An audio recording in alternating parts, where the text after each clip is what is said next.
Vamos então à nossa terceira parte aqui nossa aula sobre a independência dos Estados Unidos. Já sei que está grande.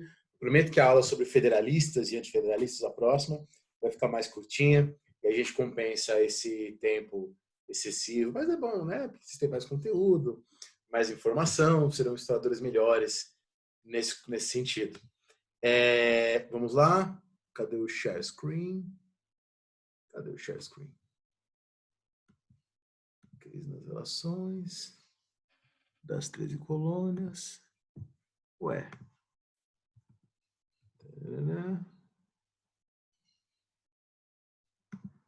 Tem que apertar um Show All Windows, porque eu estou com muitas abas abertas. Pronto.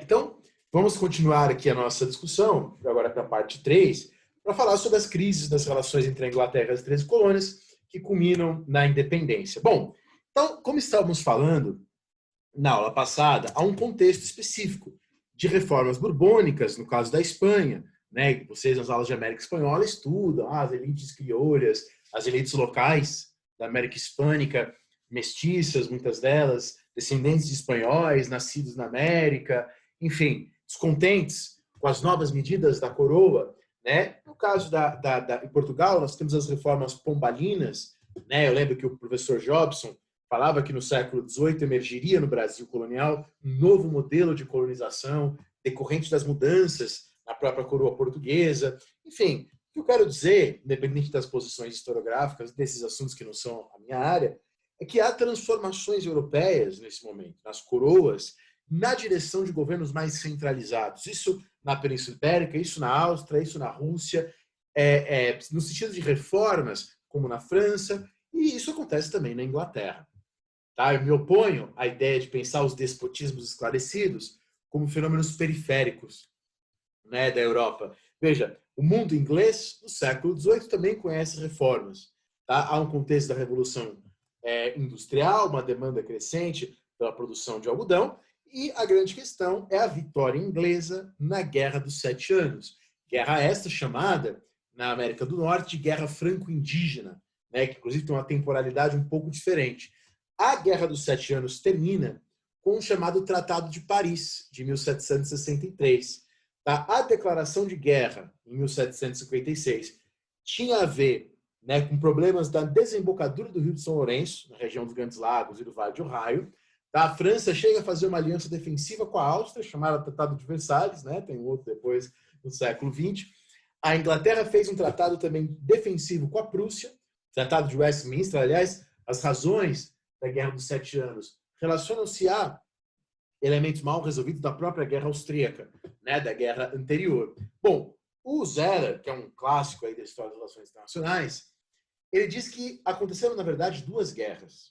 Guerra dos 7 Anos, a gente pode pensar em 2 guerras.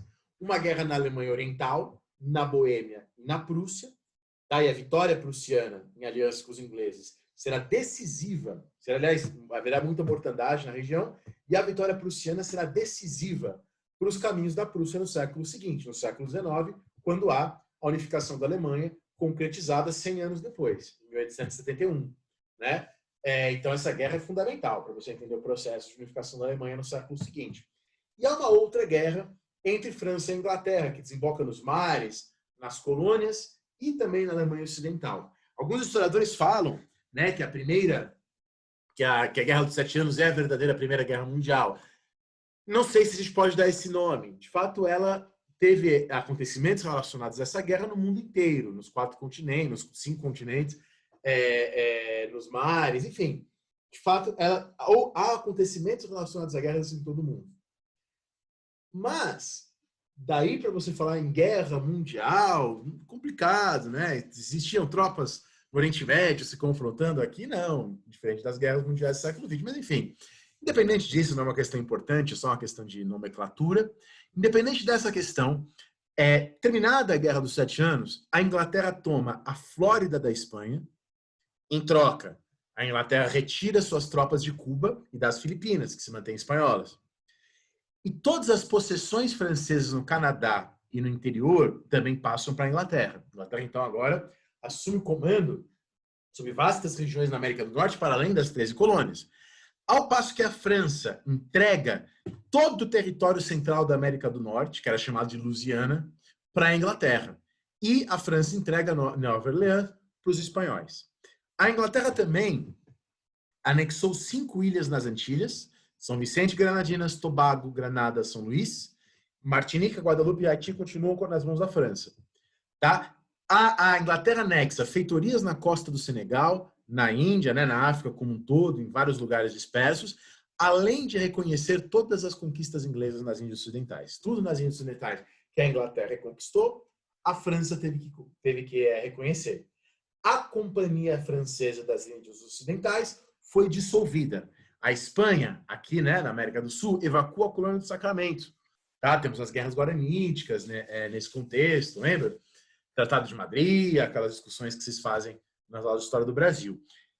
Então, veja, é uma grande mudança que ocasiona, que está intimamente relacionada com a Revolução Francesa, tá? É um dos sinais aí de desgaste do governo do rei Luís, e, ao mesmo tempo, é um marco, né? Agora, 100 anos depois aí da Guerra Civil Inglesa, é um marco da expansão inglesa no século XVIII, um passo fundamental para a Inglaterra se consolidar como império, mas de um ponto de vista mais imediato, agora estou falando no longo prazo, imperialismo inglês. Mas no campo mais imediato, tá? A França e a Inglaterra, ambas saem dessa guerra endividadas. A Inglaterra também sai com uma enorme dívida dessa guerra. Aliás, a França e a Espanha vão apoiar a América do Norte na independência, justamente pensando em recuperar esses territórios perdidos nesse período. Bom, após a guerra, a dívida britânica é de 130 milhões de libras. Tá? Ao mesmo tempo, como estávamos falando, é o Gordon Woods que coloca esses dados, tá? Que há uma expansão, como falamos no vídeo anterior, populacional e econômica da Inglaterra. O mundo norte-americano absorvia 25% das exportações inglesas, diz o Gordon Woods. Eles também consumiam produtos ingleses. Tá? Não é só o Brasil que consumia produtos portugueses. Jamaica, Antígua, Barbados, Dominica, Granada, Tortola, Tobago, né, como eu falei para vocês, produtoras de açúcar rum melado são as joias da metrópole. São essas as colônias mais importantes da Inglaterra. Essas as colônias que a Inglaterra precisa mais manter, no sentido econômico. Tá? 1756, durante a Guerra Franco-Indígena, o Benjamin Franklin, já um nome importante, havia proposto uma confederação intercolonial para unificar os exércitos. Teve pouca adesão, mas é um dos primeiros projetos aí de unificação. Bom, a leste do Mississippi, do rio Mississippi, professor, eu não sei onde fica o rio Mississippi. Foi inventado o Google para isso. Pausa e vai olhar no Google. A leste do rio Mississippi, ainda tínhamos, estima-se, de dados que o Gordon Woods traz, tá?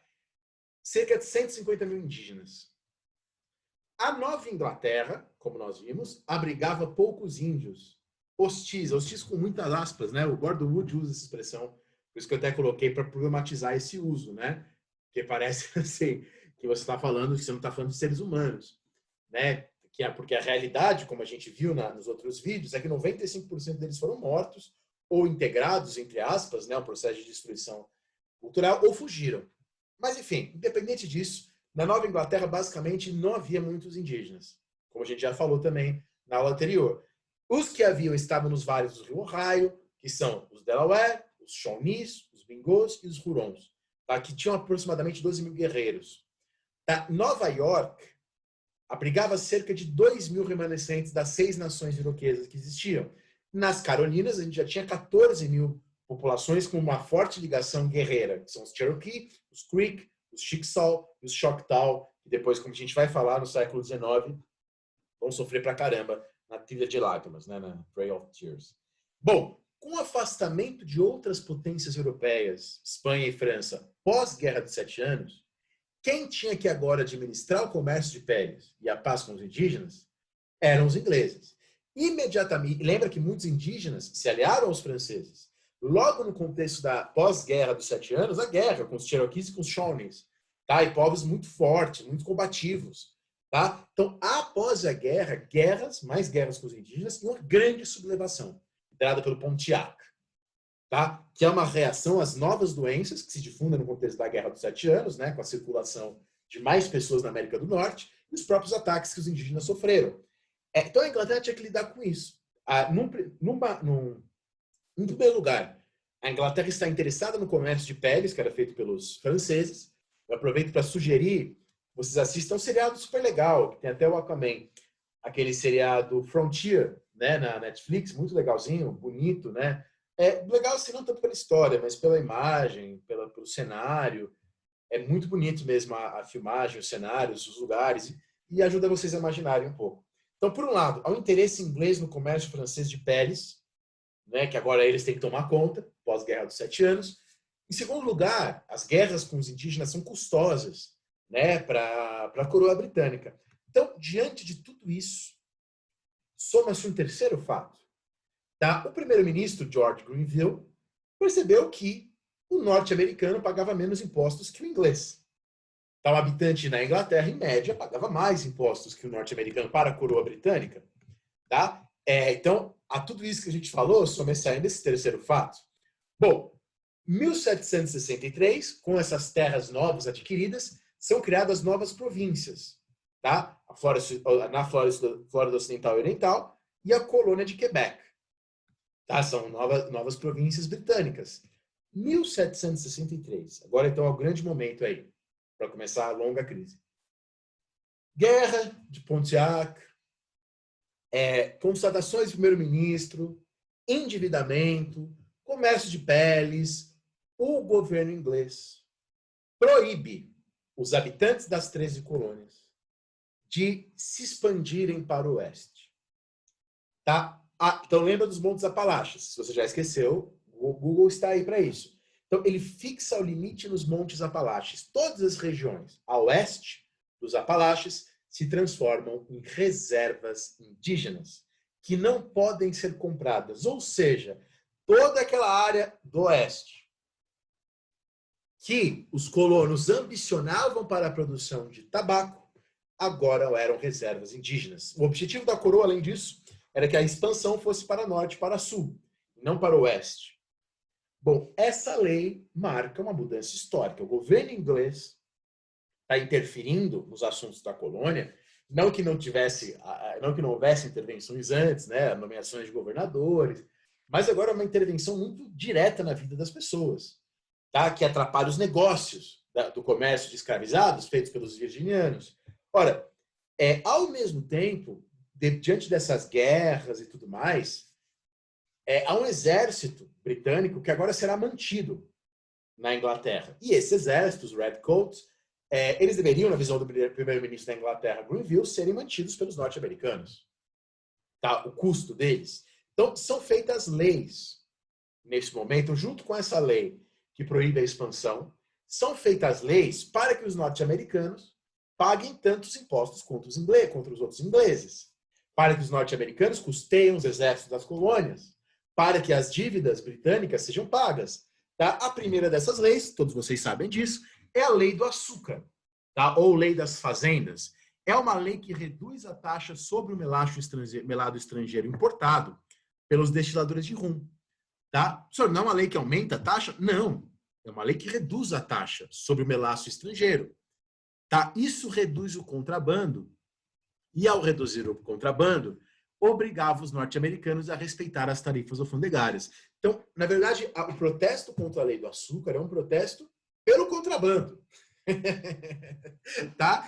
1764, a lei da moeda e a lei do aquartelamento, todo norte-americano é obrigado a fornecer apoio logístico, né? Alojamento, víveres, transporte, para tropas britânicas na colônia. Tá? 1765, a lei do selo, né? Que vocês conhecem. Jornais, cartas de baralho, documentos legais, aportes de seguro. Agora tem que ter um selo, e esse selo implica uma cobrança de impostos. Tá? Aqui a linha dos Apalaches, tá? A qual não pode se mais transpor, impondo um limite. Tá? A expansão para o oeste. A expansão tem que ser para norte e para sul, e não mais para o oeste. Essas são as determinações britânicas. Tá? Aqui vendo num plano maior, pensando nos Estados Unidos hoje, né? Aqui nesse período. Tá? Aqui você tem as colônias. Bom, podem as colônias ser taxadas por um parlamento que não os representa? Então, isso é um tema colocado. Tá? Temos o exército permanente, temos uma redução dos contrabandos e temos uma taxa, que é a lei do selo, por um parlamento que não nos representa. Tá? Esse é o discurso que virá. Tá? Esse é o discurso que virá. Em 1765 é feito o Congresso da Lei do Selo. E no Congresso da Lei do Selo é colocada essa questão: nenhum tributo pode ser imposto às colônias, a não ser pelas respectivas legislaturas. Isso está na Declaração de Direitos e Queixas do Congresso da Lei do Selo. Só que a grande questão é, nós aqui na América do Norte não somos representados pelo parlamento, portanto o parlamento não pode nos taxar. No taxation without representation. O problema é que a representação dessas pessoas nas colônias era maior que as representações dos próprios ingleses no parlamento. Né? Então, na Inglaterra, apenas 1 a cada 6 homens adultos tinham direito ao voto. Entre os norte-americanos, 2/3 dos homens adultos tinham alguma propriedade e, portanto, votavam. Tá? Então, no fundo, o argumento que o primeiro-ministro vai fazer é: vocês estão sendo mais representados que nós. Né? Vocês têm vários mecanismos aí de representação. Tá? Essa é uma resposta que Grenville dá, e é uma resposta que tem uma base, um fundamento. Tá? Aí o James Otis, de Massachusetts, responde com muita beleza em 1765. E ele fala: não é a América que deve ter menos representatividade. É Manchester que tem que ter mais. Então, o problema não somos nós. O problema é o sistema inglês, que é muito ruim. Isso é um marco, né? De onde o James Otis tirou ideias? Olha as ideias que ele vai falar. Exército permanente nas colônias. Isso é destruição da nossa liberdade. Taxação sem representação. Taxação de uma potência estrangeira sobre nós, sem autogoverno. Isso diminui a nossa liberdade. Ora, de onde ele tirou essas ideias? James Otis. Todos vocês já sabem. Ele vai tirar essas ideias do Milton, ele vai tirar essas ideias do Harrington, ele vai tirar essas ideias do Sidney, do Needham, dos autores republicanos britânicos da segunda metade do século XVII, do Tyndall, do Toland, né, daqueles que ainda estão retomando essas ideias e mantendo essas ideias. Ou seja, nesse momento, as ideias republicanas da Inglaterra começam a cair como uma luva diante das medidas inglesas. Tá? Vamos ler. Será correto escravizar um homem porque ele é negro? Diz o Otis. Será que cabelos curtos encaracolados como lã, em vez de cabelo de cristão, ajudam no argumento? Pode-se traçar alguma influência lógica em favor da escravidão, partindo de um nariz achatado, de um rosto comprido ou curto? Todo comerciante de escravos é um tirano. Quer dizer, ele começa a mobilizar esses argumentos republicanos, o Otis, inclusive para começar a criticar a escravidão. Tá? Patrick Henry, da Virgínia, dizia que o rei, ao fazer o que ele fez, se tornou um tirano e perdeu todos os direitos à obediência dos seus súditos. A Assembleia de Rhode Island diz que as pessoas que são taxadas sem o próprio consentimento são escravos, ou seja, a mesma definição de liberdade que está na obra do Maquiavel, que é retomada pelo Harrington e agora está sendo muito usada pelo Patrick Henry, pelo James Otis. A linguagem republicana cai como uma luva. Tá? Começam a surgir organizações nas 13 colônias, como os Filhos da Liberdade, ameaçando ingleses das colônias. Começam a surgir boicotes aos produtos ingleses. Tá? 9 das 13 colônias enviam representantes à Inglaterra, insistindo que, embora leais ao rei, só poderiam ser tributados por suas próprias assembleias de representantes. O grande argumento que o Benjamin Franklin vai mostrar com maestria é que no Império Inglês, a Inglaterra pode tributar tudo que está no mar, então, a parte externa. Então, os norte-americanos, em momento algum, questionam as tributações sobre o comércio externo, mas dentro das colônias, que é o caso da Lei do Selo, a tributação não poderia acontecer sem o próprio consentimento. Então, o argumento legal, que tinha uma base na jurisprudência, era que o parlamento tinha autoridade sobre impostos externos, sobre o comércio entre a América do Norte e mundo, mas não sobre a produção local, tá? Na qual eles tinham aí o self-government. Tá? Nesse contexto de conflitos e boicotes, o comércio com as colônias reduz em 600 mil libras. Tá? Esse é o argumento do Adam Smith. O Adam Smith vai ser contra essa taxação. E o argumento dele é que esse tipo de taxação vai criar só mais problemas, que o livre comércio é mais lucrativo para a Inglaterra. Tá? Nesse momento, destacam-se na Inglaterra 2 parlamentares, Whigs, né, o partido Whig, que depois, no futuro, ainda vai ser o Partido Liberal, 2 parlamentares Whigs que vão defender a causa norte-americana, que são o Edmund Burke e John Wilkes. Né? O Burke vai usar da linguagem da corrupção, né? Falando que há uma grande corrupção na Inglaterra que leva a isso. O Wilkes vai criticar o sistema inglês, dizendo que o sistema inglês se propaga um defensor do governo misto, da liberdade, mas ele não é coisa alguma do que ele se diz. Bom, depois se tem o velho Pitt, o Newcastle e o Greenville, depois se torna chefe do ministerial Lord Rockingham. E diante de tudo isso, ele revoga a lei do selo em 1766. Só que no mesmo ano, o parlamento aprova uma outra lei dizendo que o parlamento pode sim elaborar leis para a região interna da colônia e não apenas na relação da colônia com o mundo. Tá? E aí se torna chanceler do Tesouro o Townshend, que a gente já falou sobre ele, porque ele pagou o Adam Smith para viajar para a França com seu filho, né? Ele deu uma grana para o Adam Smith criar o filho dele, ensinar as coisas para o filho dele. E o Townshend vai criar uma série de impostos em 1767 sobre chá, manufaturados, tinta e papel, baseado no Declaratory Act do ano anterior.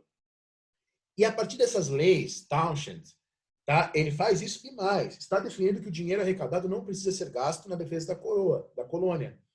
Né? Não precisa ser gasto com o exército britânico na colônia.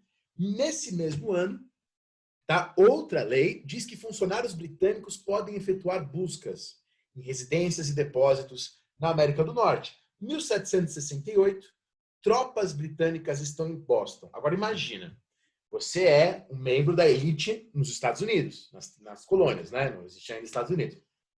Você está lá em Massachusetts, você está lá na Virgínia. E aí você leu o John Milton.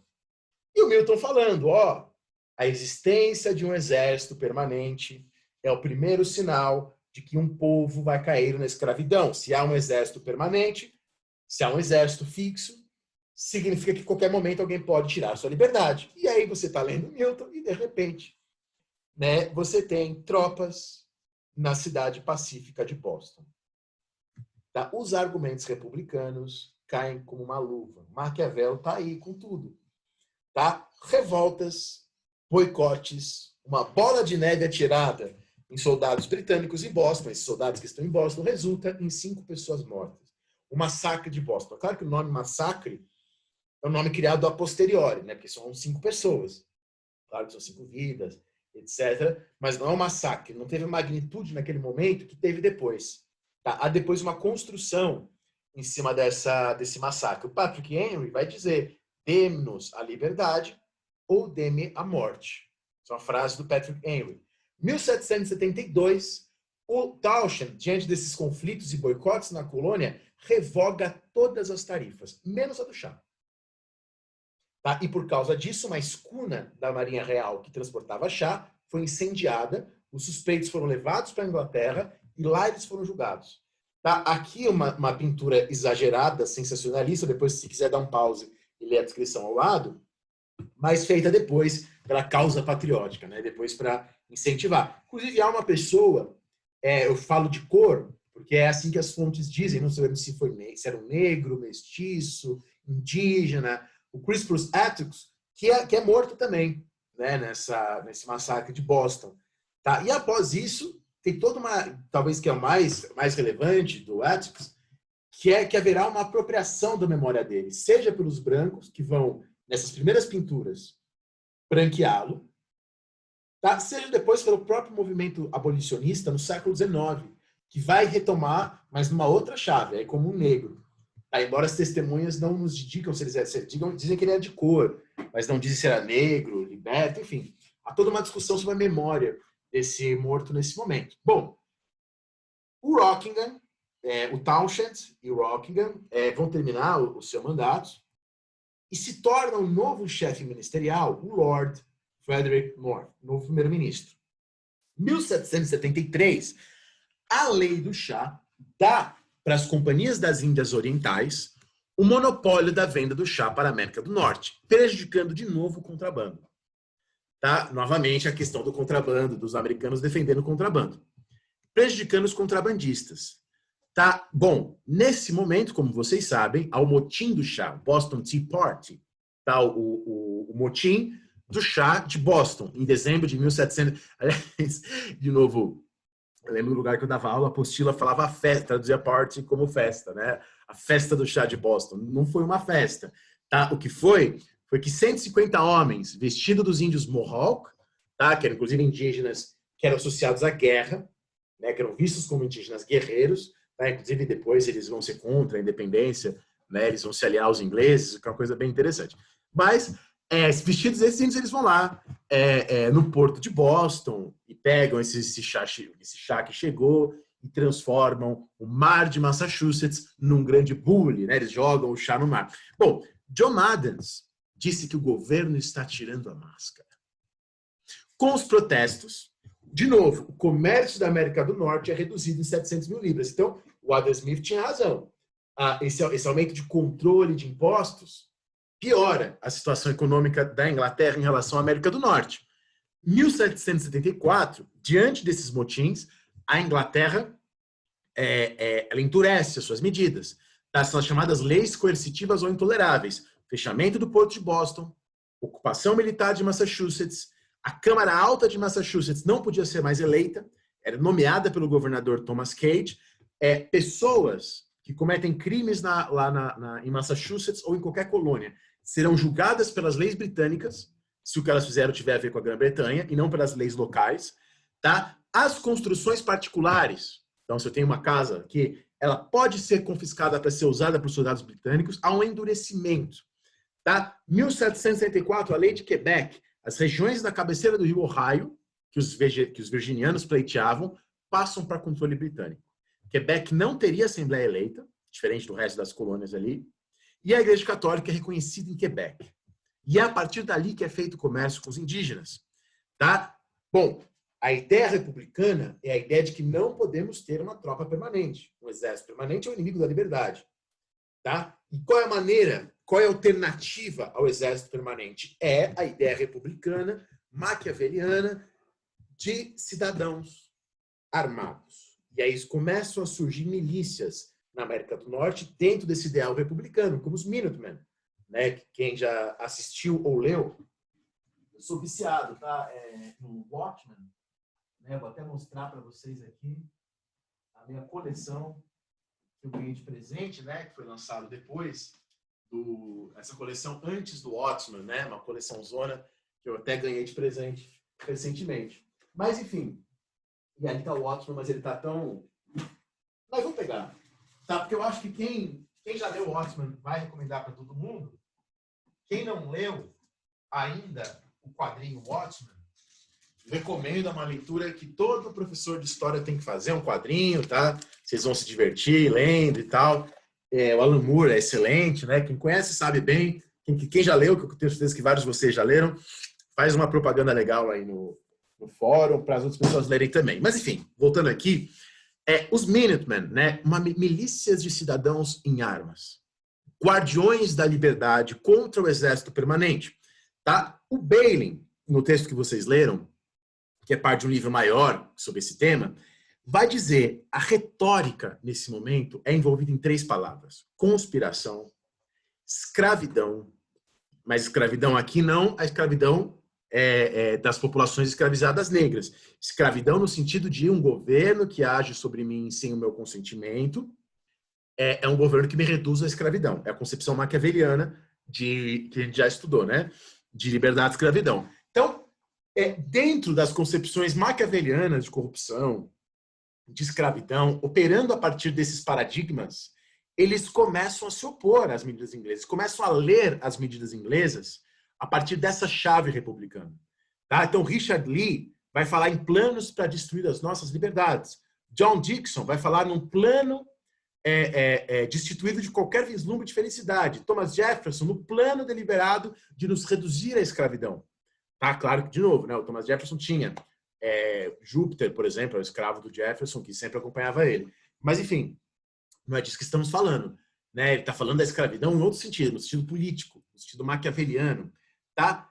Então, essa retórica da conspiração, do plano para nos escravizar, nesse momento, nunca culpando o rei. sempre culpando o parlamento, os jacobitas, lembra dos jacobitas? Católicos, escoceses, tá? O próprio Congresso Continental, o primeiro deles, falava num plano dos ministérios para nos escravizar. Essa é a linguagem. Tá? Vamos ler aqui, para entender a linguagem política desse momento. Diz o John Adams, a liberdade não pode existir sem a virtude. E a independência, mais do que o corpo pode viver e se movimentar sem uma alma. Para sermos livres, temos que ser independentes, temos que ser virtuosos. Como a liberdade pode fluir da Inglaterra, onde o gasto supérfluo, a efeminação e a venalidade chegaram a um ponto chocante, onde tantos eleitores quanto os eleitos se tornaram uma massa única de corrupção.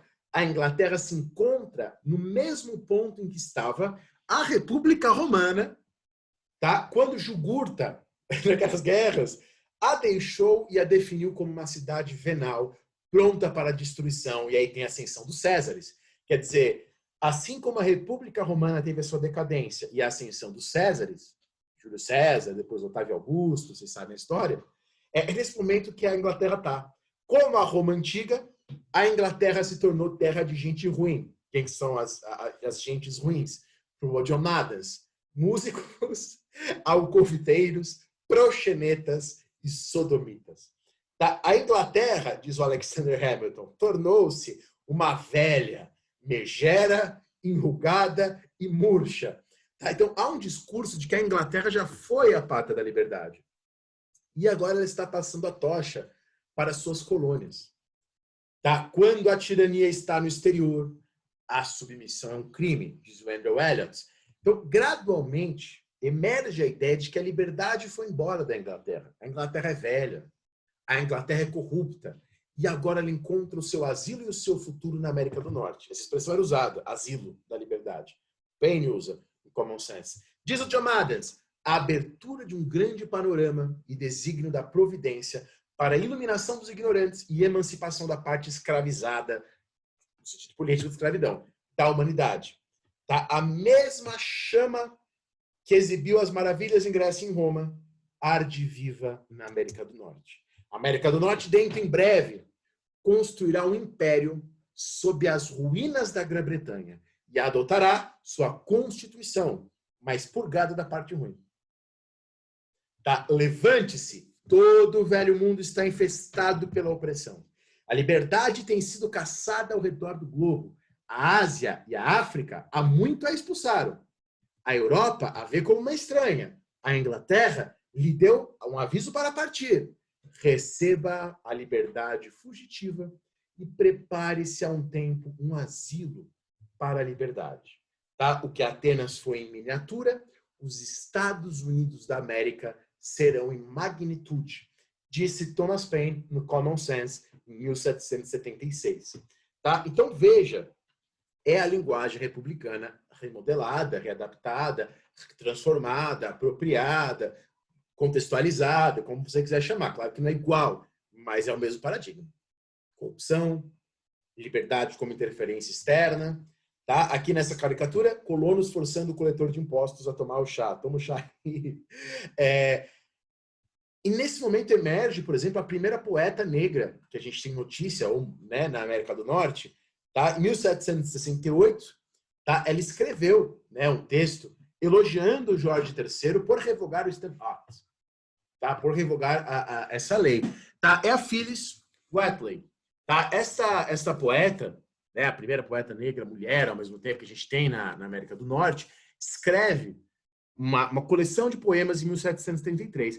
Ela provavelmente é originária do Senegal, tem também discussões ao redor disso. Ela foi emancipada após a morte do seu mestre, de quem ela recebeu o sobrenome, né, como era comum na época da escravidão.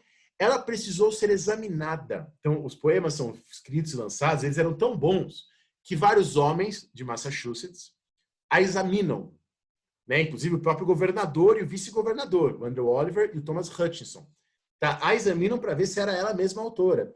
Tá? E eles concluem que ela, de fato, era a autora. E o Thomas Hutchinson, o governador, escreve a introdução do livro de poemas dela. Na introdução, ele fala coisas como: é uma jovem moça negra, que há poucos anos era apenas uma bárbara inculta trazida da África. Tá? Então, assim, para reconhecê-la como autora, né, para reconhecer a sua autoria, é preciso para ela, como emancipada negra, adquirir o status de autora, um reconhecimento de uma elite branca, e a introdução vem nesse sentido. Tá? E esse reconhecimento passa por uma segunda ideia, que é a ideia de que ela superou a sua africandade, né, como a gente quiser chamar. Então, assim, é assim que se opera, né, isso para ela, uma coisa interessante para ser estudada. Os abolicionistas, como Paine, publicavam os poemas dela. Então, Paine, ele chega na América do Norte, né, nesse contexto que ele chega, ele vem da Inglaterra, depois a gente vai ter uma aula inteira para a vida do Paine, e o Paine republicava os poemas dela, no Pennsylvania Gazette. Tá? Quando o marido dela, que era um comerciante também, originário de uma família de emancipados, o John Peters, foi preso por dívidas, ela cai na pobreza e ela morre doente em 1784. Em setembro de 74, então, diante dessas leis, diante de tudo isso, atendendo a uma proposta da Assembleia de Massachusetts, na Filadélfia, tá, lá na Pensilvânia, é reunido um congresso com dois representantes aí, com 55 representantes de cada uma das colônias. 55 representantes distribuídos entre as colônias. Tá? Exceto a Geórgia, mas depois a Geórgia também apoia o Congresso. Tá? Enfim, um Congresso com apoio das 13 colônias. Esse Congresso se reúne diante dessas leis, dessas medidas e tudo isso que eu estou falando, em 74. É o primeiro Congresso Continental. Eles declaram que as colônias estão em rebeldia. Mantém total clareza que a rebeldia é em relação ao parlamento, não ao rei. Tá?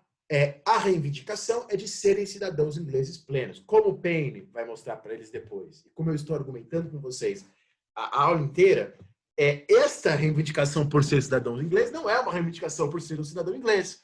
É para ser mais do que isso. Tá? Então, a proposta é essa, mas não é isso que eles estão fazendo. Eles estão fazendo algo mais. Os homens fazem a sua história, mas não fazem como gostariam, ou como acham que estão fazendo. Vocês conhecem essa frase. Tá? A Inglaterra, em resposta, envia mais soldados.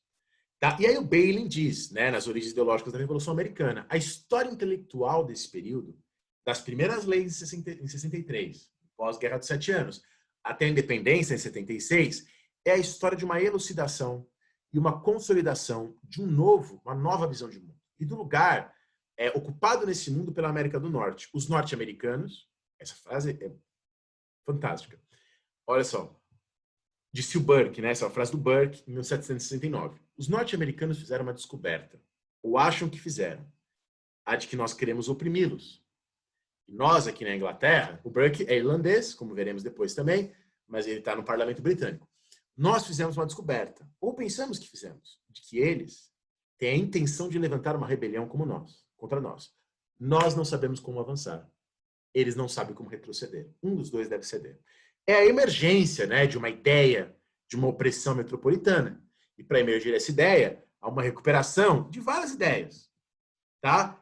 Primeiro, essa ideia que eu falei para vocês, os freeborn, das liberdades inglesas, tá? É uma situação paradoxal, né? Quer dizer, a Revolução Americana se inicia afirmando esses direitos dos ingleses. O Congresso Continental faz isso. Tá? Nós queremos ser tratados como ingleses, queremos ter os mesmos direitos que os ingleses, mas a questão é que não é só isso.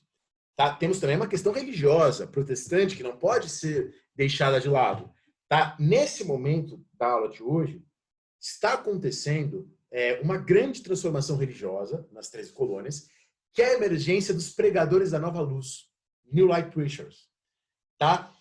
Que vão se opor à hierarquia religiosa, vão se opor a pregações em latim, pregações complicadas, e vão defender uma pregação que seja mais emocional, com gestos dramáticos, na linguagem do homem comum. Tá? Esse é o grande movimento, é o grande despertar religioso que tem nesse momento, aqui o livro clássico sobre esse assunto, o grande despertar e a Revolução Americana. Tá? Continuava no século XVIII, nas mentes dos revolucionários, a ideia dos sermões e tratados do período da colonização de que a América do Norte é uma nação escolhida por Deus. Tá? De que a colonização da América do Norte foi um evento designado pela mão do Criador. É o Destino Manifesto, que a expressão Destino Manifesto vai surgir lá no texto do Sullivan, no século XIX, a gente vai falar disso. Mas aqui, mas ela já está colocada antes, em termos diferentes, mas já está colocada antes. Claro, há o iluminismo lockeano, o Locke é muito citado, o Montesquieu é muito citado, há a sociabilidade maçônica, mas as citações de Locke e Montesquieu são muito ambíguas, tanto que os defensores da coroa também citam Locke para defender a coroa. Tá? Eu já falei isso para vocês. Tá? A apropriação do Locke nesse momento é uma apropriação ambígua. Você não pode falar assim, o Locke é o grande nome da intelectual da Revolução Americana. Isso está errado. Tá errado primeiro porque não é só o Locke, tem várias outras coisas. Está errado segundo porque também o Locke é um herói dos realistas, para vocês verem como as ideias não têm essências. Tá? As ideias têm usos. Tá? E aí que você chega ao iluminismo americano, portanto, tá? Eu acho um tema muito legal para ser estudado, inclusive. Eu tenho pouco estudado, esse é o primeiro livro sobre o assunto, o Iluminismo na América, do Henry May. Benjamin Franklin faz parte disso. Em 1932, o Franklin já tinha escrito e publicado o Almanaque do Pobre Ricardo, que vende 10 mil cópias por ano, tá? Um sucesso nos Estados Unidos, nas 3 colônias, depois na Europa. E há, por fim, as ideias republicanas, que emergem com muita clareza. E quem mostrou isso foi o Bailey. Tá? A obra do Bailey que vocês leram é provavelmente, essa é a minha opinião e de muita gente, o principal livro da historiografia norte-americana do século XIX, do século XX. Tá? O Bailey morreu há 3 meses. Era professor de Harvard desse tema. Eu já consegui conversar com ele uma vez e eu errei algumas coisas no inglês e ele ficou bravo, mas depois deu tudo certo. E o Bailey vai mostrar, ele mostra nesse livro que vocês leram, a importância do republicanismo na independência dos Estados Unidos. E ele abre toda a discussão sobre republicanismo, e aí hoje tem estudos sobre republicanismo no Brasil, e esse tipo de coisa. Então, há uma tradição do século XVII inglês, retomando Maquiavel, retomando Milton, Harrington, Neville, Sidney, Toland, Tyndall e principalmente Trenchard e Gordon, que publicam nos anos 40, nesse mesmo período aí, nos anos 20, desculpa, nesse período aí, as Cartas de Catão. Então, uma série, ao Priestley, ao Price, a Catherine Macaulay, é fundamental. São uma série de autores republicanos do século XVII, os do primeiro tópico, e do século XVIII, os do segundo tópico, que vão dizer que a Revolução Gloriosa não foi uma criação da liberdade. Claro que ela foi um passo importante, mas há muita coisa ainda a ser feita. E a Constituição Britânica, quando eles falam Constituição, eu já expliquei isso para vocês, não é Constituição como hoje, as leis, é Constituição no sentido de como o governo está constituído, as instituições, as tradições. Então, que a Constituição Britânica, isto é, a Constituição Social e Política da Grã-Bretanha, não é republicana. Ela está repleta de enxertos tirânicos, de enxertos despóticos. Então, no século XVIII, Price, Priestley e a Catherine Macaulay vão dizer que o governo inglês não é constitucional, não é uma monarquia mista, é um governo despótico e cada vez mais corrupto. E essas ideias caem como uma luva nas 13 colônias. Corrupção e decadência da monarquia britânica, conspiração e tirania do parlamento e uma nação que tenta nos submeter à escravidão. O exército mercenário permanente é o pai da escravidão. A liberdade só existe se os cidadãos puderem se proteger a si próprios. Se eu tiver minha propriedade e a minha arma. Nossa, professor, essa é a ideia nesse momento revolucionário. Há uma desconfiança em relação ao poder, rotação das funções, Assembleia Legislativa, império da lei, participação ativa dos cidadãos na vida pública. Esse é o cerne do republicanismo, como a gente já viu. Tá? A ideia de Constituição, nenhum desses republicanos, com exceção do Paine, é democrata. Para eles, a democracia é uma coisa impossível. O que eles defendem é uma sociedade de homens armados e proprietários. E as leis inglesas tentam submeter esses homens à escravidão. Tá? A retórica da Revolução Inglesa, que alguns têm falar, a Revolução Inglesa, de que o governo quer controlar a religião, é uma retórica muito presente da Revolução Americana. Tá? Então eles vão falar, a lei do selo, ela tem como objetivo encarecer os livros e textos, assim nos privando do conhecimento e assim nos tornando mais propensos à escravidão. Tá? Aqueles que são tributados sem dar a sua anuência são escravos. Tá? Essa é a concepção de liberdade colocada aí. Tá? No taxation without representation. Tá? Imposto é roubo, professor? Ainda não é imposto é roubo. É imposto é roubo se esse imposto não for feito por parlamentares que representam a nós, homens brancos proprietários. Essas ideias adquiriram nas colônias uma importância, tá? Uma relevância que não tinha na própria Inglaterra mais. Tá? Esses autores ingleses, eles tinham lá seu papel, mas não era uma coisa muito grande na Inglaterra. Não era nesse momento, vai ser na Revolução Francesa, mas não era nesse momento uma ameaça à Inglaterra. Então, há uma mudança se operando. Ideias que na Inglaterra eram fracas, nos Estados Unidos assumem novos contornos, novas cores e se tornam fortes. Samuel Adams, em 1768, o da cerveja, né? Ele disse: a Constituição é fixa. Dela deriva a autoridade tanto do poder legislativo quanto do executivo. Começa a emergir a ideia de Constituição como algo separado do governo, como um projeto, como um ideal, e não como as próprias instituições, que é o entendimento de Constituição britânica até então. Começa a emergir nos textos um novo entendimento, a partir desse contexto, da palavra Constituição. Surgem versões mais radicais do republicanismo, e o Paine representa uma delas. Tá? Quando o Paine fala que não há como ser república se tiver nobreza e coroa. Tá? E aí ele fala, what nobility really means is no ability. Tá? O que nobreza significa é falta de habilidade. Tá? A hereditariedade, vai dizer o Paine, é a própria escravidão. O governo hereditário é escravidão, porque você escraviza as populações para os seus descendentes também. Tá? Há uma enxurrada de panfletos nesse período. E o trabalho do Bailey, justamente o que o Bailey fez e renovou a historiografia da independência dos Estados Unidos foi, o Bailey é o principal nome, tá, dessa historiografia. A grande contribuição do Bailey foi analisar esses panfletos, sentar a bunda e ler essa enxurrada. Só em 1783 são 1.500 panfletos encontrados pelos historiadores. Tá? O que eram panfletos? O historiador ele tem que fazer uma coisa que às vezes os filósofos às vezes não fazem, que é analisar a materialidade dos textos. Né? Eu fiz um podcast com a minha amiga, a Verônica, né? Indiquei para vocês sobre isso. Não dá. Eu analisei panfletos. Eu preciso antes saber o que é um panfleto. O que estava na mão da pessoa que estava lendo. Como é que ela lia. E o que era ler nesse período. Um panfleto é um livreto que é formado dobrando e costurando frouxamente de 2 a 5 folhas de impressão. Tá? O panfleto pode ter 20 páginas, quando é em folho, 40 páginas, quando é em quarto, 80 páginas maiores, quando é em oitavo. Tá? Um panfleto pode ser abusivo, sedicioso, obsceno, detalhado, sério, pode ser em prosa, em verso, em carta, pode ser um ensaio, uma reportagem, pode ter mapa, pode ter estatística. Tá? Frequentemente, nesse momento, o panfleto está inserido numa cadeia de perguntas e respostas. O Common Sense do Paine é o panfleto mais lido na Revolução Americana. Ele vende cerca de 400.000 cópias. Tá? Segundo os registros que a gente tem. Pode ser mais que isso. Tá? Isso é muita coisa, considerando que a leitura não é individual ainda. A leitura é muito coletiva.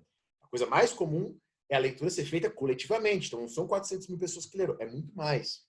Tá? O panfleto do Paine, logo tem imediatamente tem 2 respostas stories e 4 respostas de pessoas que também defendiam a causa patriótica, mas discordavam da radicalidade do Paine.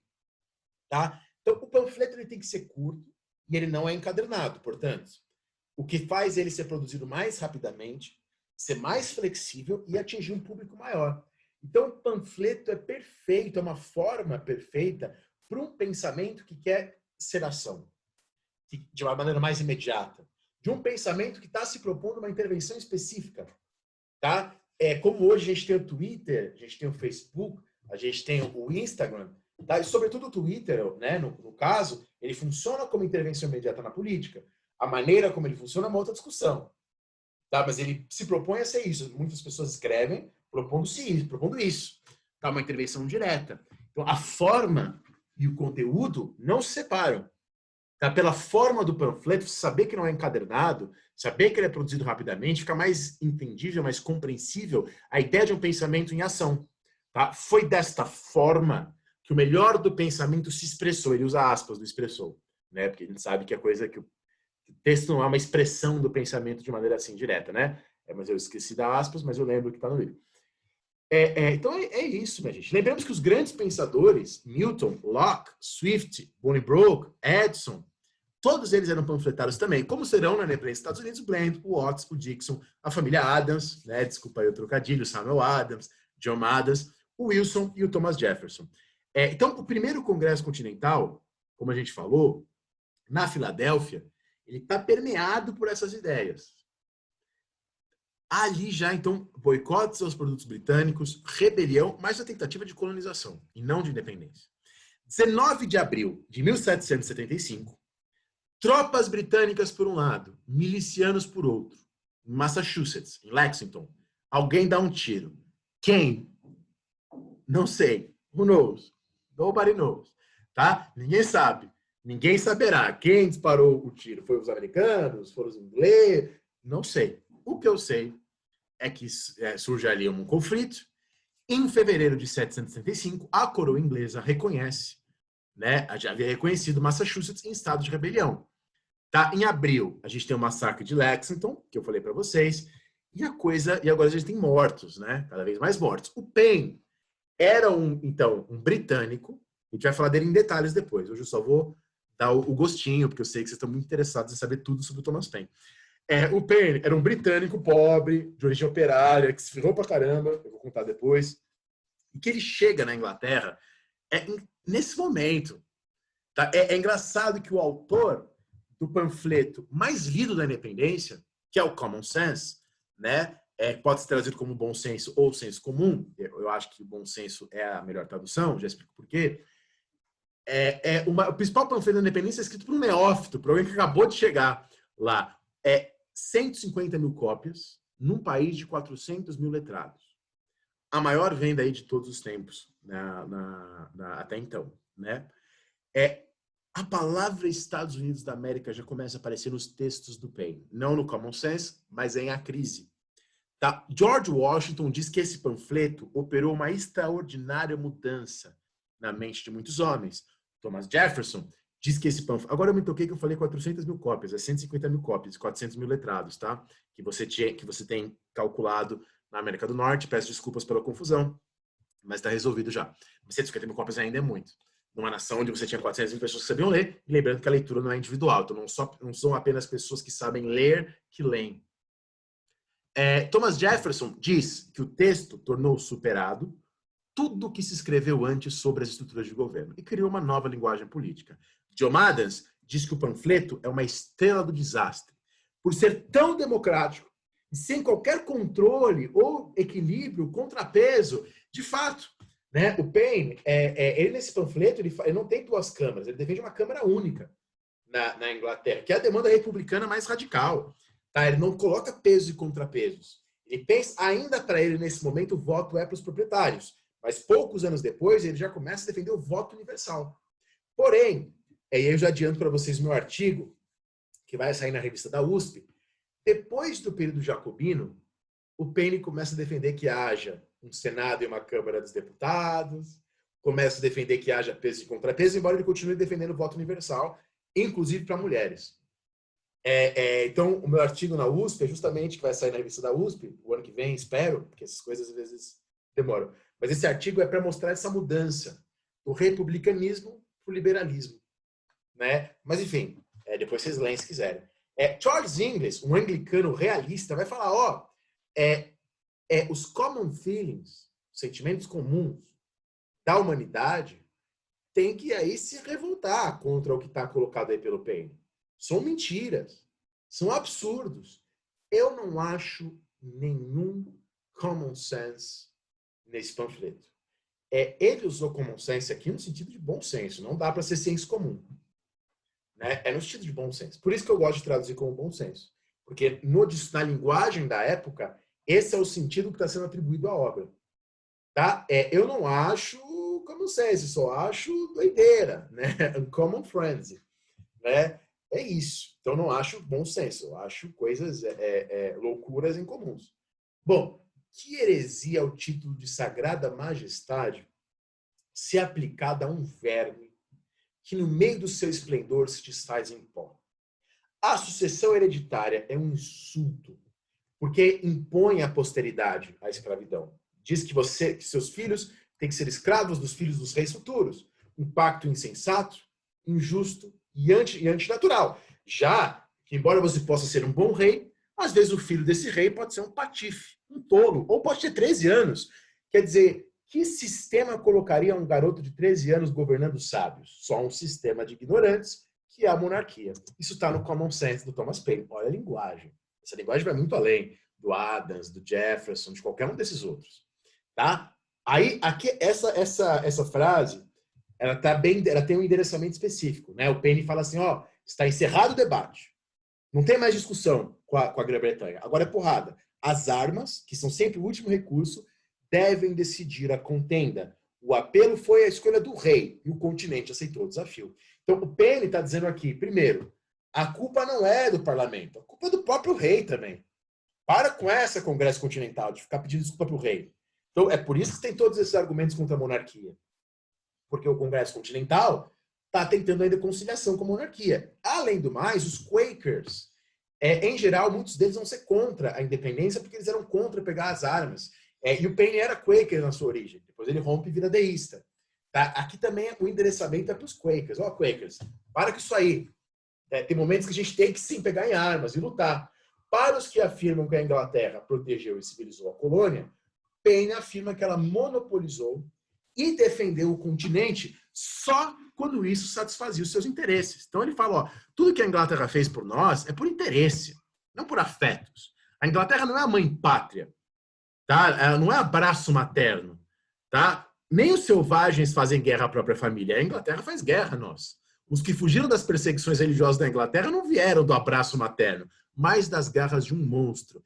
Então, ó, a Inglaterra como um monstro, a Constituição inglesa como opressiva e a monarquia, e não só o parlamento, como diziam os membros do Congresso Continental, são os responsáveis pela escravidão.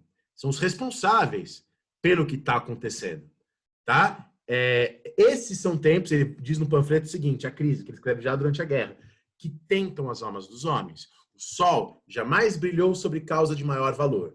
O que está acontecendo aqui não é o interesse de um dia, de um ano, de uma época. Todo o futuro encontra-se envolvido nesse debate. Então, Hannah Arendt, para com esse negócio de falar que a Revolução Francesa é universal e Revolução Americana é particular. O Paine, que é o principal panfleto, e vários outros já colocam aquela revolução como uma revolução universal. E aí o Paine vai criar a expressão Era das Revoluções na França. Tá? Mais uma recomendação de filme, No Direction Home, do Bob Dylan. O Bob Dylan fala que o Common Sense do Paine é tão bem escrito que é para ele uma das suas grandes inspirações, né? Como texto, como maneira de escrever, como o Paine, pelo Paine ser um pensador operário, o Paine não fez universidade, só teve a escola básica, né, Grammar School. O Paine tem uma facilidade muito grande de se comunicar com as pessoas. Tá? Se ele tivesse hoje, talvez no mundo de hoje, talvez ele fosse youtuber, o Thomas Paine. Bom, James Gillray escreve aqui, que fez essa belíssima gravura chamada A Cascavel Americana. E, aliás, que pena, as primeiras versões da bandeira dos Estados Unidos mostram os Estados Unidos como uma cobra. A bandeira, usar a cobra como símbolo dos Estados Unidos seria muito legal, né? Então chegaram-se a pensar nisso, né? Então aqui é a cobra dando voltas, depois você dá um pause e lê aí se você quiser, os inimigos dos Estados Unidos, das 3 colônias por enquanto.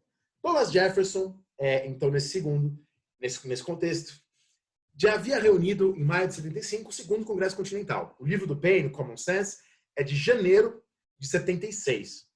Tá? O segundo Congresso da Filadélfia continuava na coisa da conciliação com o rei. A petição do Ramos de Oliveira, do John Dixon, apelo ao rei, o pessoal está te enganando, rei, e o rei lá defendendo os impostos. Nesse contexto do segundo congresso, é feito um exército. O exército é colocado nas mãos de um veterano da Guerra dos 7 Anos, político experiente, e um fazendeiro escravista da Virgínia, George Washington. Tá? Então você tem duas forças, na verdade, na Guerra das 13 Colônias. Uma força é o Exército Continental, feito pelo Congresso Continental da Filadélfia. Outra força são as milícias locais. Acredita-se que ao longo da guerra com a Inglaterra, são entre 150 e 200 mil pessoas, tá? que chegaram a lutar nas 13 colônias. Nesse momento, o segundo congresso ainda tenta conciliar-se com o rei, não pede independência, mas já se coloca em estado de rebelião, já coloca a possibilidade de guerra. Tá? Em julho de 75, a declaração de causas para pegarem armas fala em morrer como homens livres a viver como escravos. Tá? O governo britânico começa a contratar mercenários alemães, lembra que o governo britânico envolve Jamaica, Senegal, Índia, mercenários alemães, alianças com indígenas e com escravizados da Virgínia, tá? Prometendo indenização aos proprietários, inclusive, tá? Instigado pelo governador da Virgínia, que era um legalista realista.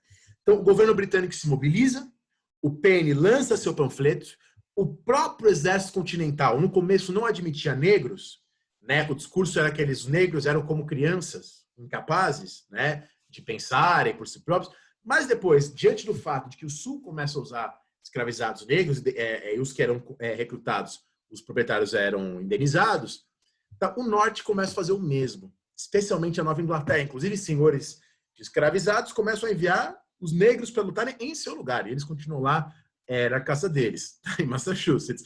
Segundo Gary Nash, a gente tem mais ou menos 9 mil negros que lutam na guerra. Tá? 9 mil negros que lutam na guerra, as estimativas que ele faz a partir do estudo dele. Nesse contexto da guerra, inclusive, é fundada a primeira sociedade anti-escravagista dos Estados Unidos, a Sociedade Anti-Escravagista da Filadélfia. Tá? A Guerra de Independência, portanto, foi também uma guerra civil. Fala-se em 500 mil de legalistas lutando. Esses números são muito complicados. 4 de julho de 76, diante da guerra, das mortes, da intransigência da coroa britânica, o Thomas Jefferson apresenta uma versão da Declaração de Independência com um monte de crítica à escravidão, mas o Thomas Jefferson não tinha também escravizados, professor? Pois é, isso é um problema.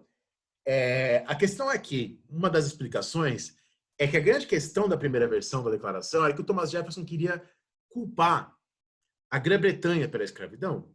Mas o Congresso vê o problema de falar isso, é feita uma segunda versão sem a condenação ao tráfico, que é a Declaração de Independência dos Estados Unidos, assinada aí por 56 homens. Nós consideramos essas verdades como evidentes em si mesmas, que todos os homens são criados iguais, eles são dotados pelo Criador de certos direitos inalienáveis, e dentre esses direitos estão a vida, a liberdade e a pursuit of happiness, a procura da felicidade. Né? Bom, por que declarar a independência? Porque vocês sabem que a declaração, assim, na prática, efetivamente, ela não significa nada. Ela não é um ato constitucional, ela não é lei. Ela é apenas uma declaração de princípios. Então, por que fazer isso? Tá? A palavra déclaration, ela tem uma origem francesa. Tá? A declaração era o catálogo de terras que eu dava para o meu vassalo na Idade Média. Né? Então, eu sou suzerano, dou aqui as minhas terras. Isso é a declaração. Bom, depois, ao longo da época moderna, há uma transformação, tá? Nesse contexto. No século XVII, declaração tem a ver, e aí você começa a entender melhor, com as afirmações públicas do rei. Então, a soberania faz declarações de princípios. A declaração de princípios tem a ver com soberano. Então, declarar é dizer que a soberania não está mais nas mãos daquela coroa, não é mais representada pelo parlamento, a soberania não está mais lá. É trazer a soberania para cá, porque quem emite princípios que valem para toda a sociedade são os soberanos, tá? Até então, termos como petição, carta, bill, remetem a um apelo ao poder superior, né? Então, a petição ao Carlos I, que a gente viu lá, era um apelo ao poder de Carlos I. Bom, agora, a declaração tem a ver com um lugar de criação, o reconhecimento de direitos. Também de retomada de direitos tradicionais, quer dizer, de transformação de soberania. Tá? Na primeira versão, a escravidão era condenada, né, como crime supremo contra a própria natureza humana. Tá? Isso era feito para culpar a Grã-Bretanha pelo crime. Mas o Thomas Jefferson passou a vida inteira escravizando pessoas e se dizendo contrário à escravidão. Tá? A crítica que ele faz é bem específica. Vou chegar aqui, tá nesse slide ainda. Então, a futura Constituição americana não vai falar em escravos. Ela não vai usar esse termo. Ela vai falar em outras pessoas, os não livres, ou as detidas para serviço. Benjamin Rush, que é um dos 52 que assina, né, representando a Filadélfia, o Benjamin Rush ironizava isso nas suas cartas. Tá? Aliás, a Constituição proibirá, tá? Ela, né, proibirá, não era proibirá. Hoje também estava com um pouco erro de português, né? Acho que eu estou ficando mais atento. A Constituição ela proibirá os escravizados de mudarem de estado para escapar da escravidão, né? Então, na Pensilvânia, a escravidão já estava abolida, né? Em 1780, há todo um processo. Enfim, a escravidão na Pensilvânia será abolida bem antes, ainda no século XVIII. Tá? Então, teoricamente, o escravizado podia mudar para lá, mas a Constituição vai proibir isso. Tá? O Jefferson, sempre crítico da escravidão e sempre acompanhado por Jupiter, Jesse e Richard, e o Madison, ambos defendiam uma abolição gradual da escravidão. Benjamin Rush, Thomas Paine defendiam uma abolição imediata. Tá? Entretanto, a coisa deles, do Jefferson e do Madison, é que os negros deviam ser enviados para fora, de volta para a África. Né? A gente vai ver que no Haiti vai ser feito o inverso, né? Que no Haiti vai ter um projeto de trazer mais pessoas do continente africano para o Haiti. Aqui esse projeto vai ser feito, né, no século XIX com a criação da Libéria, falaremos disso depois. O britânico iluminista, mais crítico da independência, o Samuel Johnson, ele já falava em contradição. Então, como é que ouvimos os clamores mais altos da liberdade vindo de tratadores de negros? Então, o Gordon Wood se engana quando ele fala que é anacrônico a gente falar na hipocrisia desse momento, porque isso já era falado nesse momento. O Paine fala isso. Paine tem um texto, né, A Escravidão Africana na América, no qual ele diz, como é que é possível você se dizer cristão, como todo mundo aí, e você manter essa prática selvagem, que é a escravidão. Abigail Adams, esposa do John Adams, escreveu, nesse contexto, uma carta para o marido. Falou assim, amor, já que você está aí abolindo a tirania, ainda em 76, que tal se você também abolisse a tirania que acontece dentro de casa? Os poderes ilimitados que estão na mão dos maridos, uma vez que o sexo masculino é naturalmente tirano. O John Adams responde, falando que ele não poderia senão rir diante de uma coisa dessa, porque a mulher, como negro, tá? Como uma pessoa que não tem propriedade, são pessoas, como índio, são colocados nessa categoria de pessoas que não têm autonomia, porque não tem propriedade, porque não tem a razão desenvolvida, porque nasceu e conviveu com a escravidão, tá? É curioso, porque em 1848, quando tivemos a primeira Convenção Nacional dos Direitos da Mulher, nos Estados Unidos, agora Estados Unidos mesmo, elas vão pegar a declaração e fazer uma versão feminista, agora com esse termo, né, já existe essa palavra, da declaração, falando, todos os homens e mulheres são criados iguais, que foram dotados pelo Criador de direitos inalienáveis, entre os quais estão a vida, a liberdade e a busca da felicidade. Tá? Muitos indígenas combatem nas guerras, alguns aos lados dos ingleses, como os Mohawks, né, o que o pessoal se fantasiou, os Oneidas, os Cayugas e os Sênecas. Por outro lado, você tem vários lutantes pelo americano e a maioria que é indiferente. Tá? A maioria dos indígenas vão ser indiferentes ao conflito. Obviamente, vão estar a oeste dos Apalaches, né? Não precisava se envolver. As regiões antes vistas como terra indígenas, a oeste dos Apalaches, então lembra que os ingleses proibiram as colônias de avançarem para além dos Apalaches. Com a independência, aquelas terras vão ser transformadas em terras do governo. Tá? Transformadas em propriedade privada para cultivo dos homens brancos. Então, não há dúvidas que, para a população indígena, a Revolução Americana foi uma amplificação, um aumento do próprio massacre, da própria destruição, do próprio genocídio. Tá? E aí, século XIX é o século da marcha para o oeste. Tá? O porta-voz do povo que foi um povo que apoiou os norte-americanos contra os ingleses, ele disse, tá? Parece que nosso empenho em ajudar vocês acabou causando a nossa própria ruína. Deixa eu arrumar aqui vocês. Quer dizer, então isso foi dito por líderes indígenas na época. Isso não é uma análise anacrônica do período. Mas, bom, voltando. Os norte-americanos proclamam a independência. Após a proclamação de independência, temos uma guerra. Né? Vimos que o exército continental e ter as milícias locais.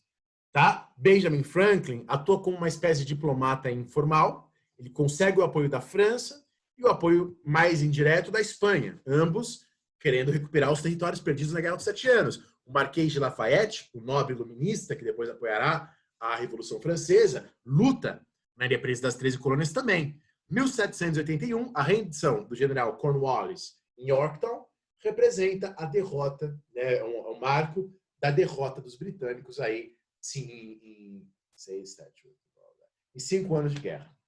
Tá? 1783, após a renúncia, né, do North como primeiro-ministro, o Tratado de Paris, ou o Tratado de Versalhes, mais um, tem vários tratados de Versalhes na história, viu? Dá fim ao conflito. Pelo tratado, calcula-se, não pelo tratado, mas calcula-se 25 mil mortos no conflito, o que dá mais ou menos 1% da população. A segunda maior guerra da história dos Estados Unidos, depois da Guerra de Secessão. Perde só para a Guerra de Secessão, que é, sem dúvidas, né, a maior guerra da história dos Estados Unidos. É a maior guerra civil, né? Enfim, pensando percentualmente, são 600 mil mortos no século XIX, na Guerra de Secessão. Depois a gente fala disso. O território norte-americano é, então, ampliado dos Apalaches até o rio Mississippi. Claro que uma coisa é você falar que é seu, outra coisa é você ocupar. E a história do século XIX, em grande medida, vai ser a história dessa ocupação. Tá? Em troca, os bens confiscados dos legalistas foram devolvidos. Tá? Então, o território norte-americano triplica. Tá? Pelo Tratado de Paris-Versalhes, os ingleses saíram, a França recupera Tobago, o Senegal, o arquipélago de Saint-Pierre e Miquelon, as feitorias de Pondicherry, a França retoma Menorca, a Espanha retoma a Flórida, né, que logo os americanos vão comprar, como veremos adiante. A declaração é só uma declaração. Ela não fala nada sobre como será a forma de governo. Então, a declaração não é uma constituição. Logo depois da independência, são feitas as constituições estaduais. Então, já há constituições estaduais. O Congresso Continental, lembra do Congresso Continental? Com delegados das 13 colônias, que agora vão ser 16, depois a gente fala disso. O Congresso Continental agora vira uma confederação. 1781, são feitos artigos da confederação. Então, o que é a confederação? Você tem uma só Câmara, não tem presidente, não tem Senado. Você tem uma Câmara, na qual cada um dos 13 estados tem um voto. E essa Câmara, a confederação, não pode regular o comércio, não pode interferir na vida interior das 13 colônias. Tá? Não pode cobrar impostos, não pode regular o comércio externo. Para que serve, então, a confederação? Para cuidar da guerra. Mas, mesmo assim, os estados respeitavam e faziam suas próprias guerras com os indígenas, por exemplo. Tá? Muitos diziam que a confederação era inútil e tinha que ser abolida. Ou seja, feita a independência, feito o Tratado de Paris em 1783, não existe ainda Estados Unidos da América. Existe uma confederação, poder central fraquíssimo, tá? Os estados com tudo e poderia ter virado 13, 16 países, tá? Lembra-se, 13 estados com o tamanho da Venezuela, qualquer lugar com mais de 60 mil pessoas poderiam virar um estado, pelos artigos da Confederação, e a questão da votação em cada lugar era muito diferente, como é ainda hoje, né? Vocês estão vendo nas eleições aí esses dias nos Estados Unidos, em alguns lugares os delegados podem ter votos diferentes, em outros eles têm que seguir, enfim, é uma loucura, né? A Carolina do Sul e Maryland, para você votar, você tinha que ter muito dinheiro. A Pensilvânia e a Geórgia, para você votar, era pouquinho de dinheiro. Então, você tem quase que um voto universal dos homens brancos.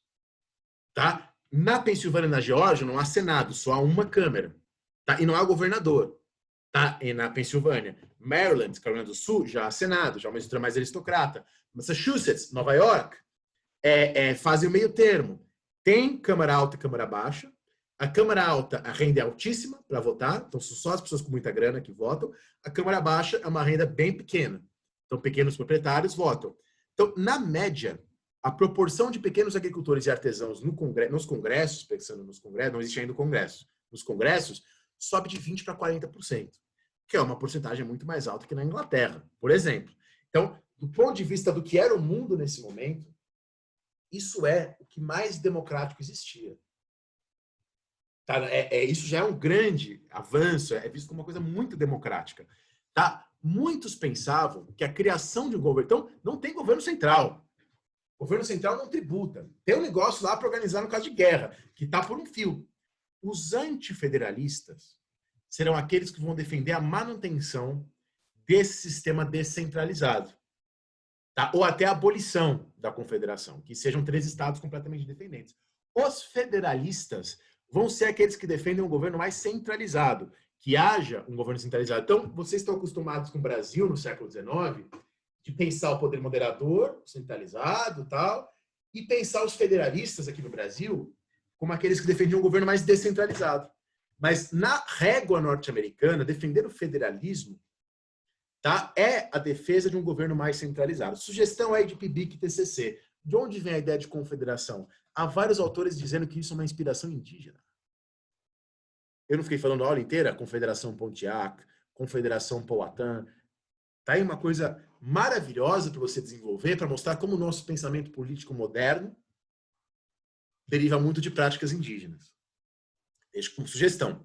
Tá? Muitos pensavam que a criação de um governo central, de uma tributação central, seria uma forma de despotismo. Tá? Que era o caso dos antifederalistas. Né? E muitos, os antifederalistas acreditavam que um povo virtuoso só prospera numa república pequena, homogênea, agrária. E é assim que está, é assim que as coisas estão. Tá? Há risco de novas guerras com os ingleses. Em 1787, uma convenção se reúne na Filadélfia para revisar os artigos da Confederação.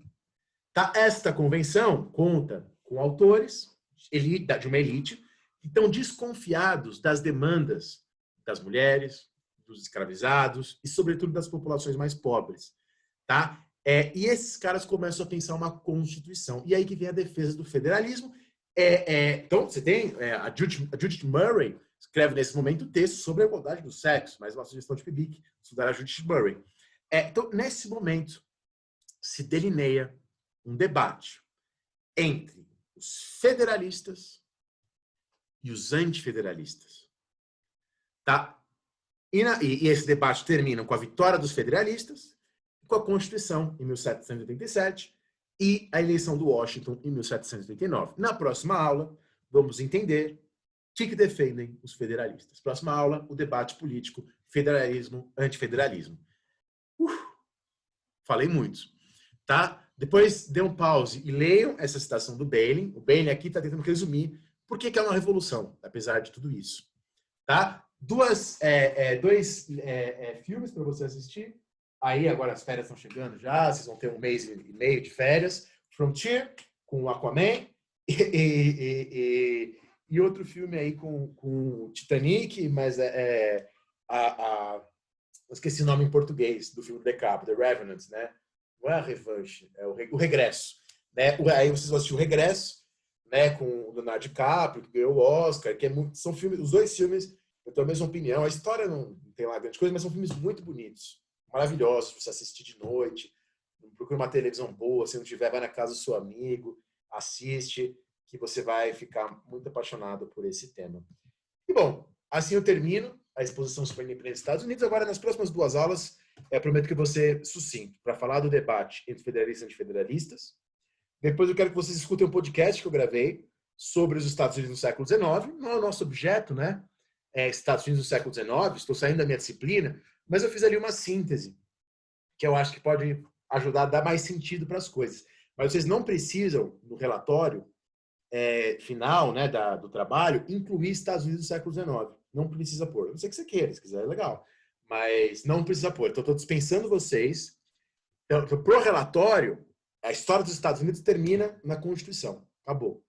Tá? Para o trabalho final, que é um relatório, né? Não sei se vocês perceberam. Vocês não precisam incluir no trabalho final os Estados Unidos do século XIX. Se quiser incluir, legal. Eu acho que vocês vão gostar do podcast, eu acho que vocês vão aprender muita coisa. Tem muita coisa que vocês não sabem, tenho certeza que vocês não sabem.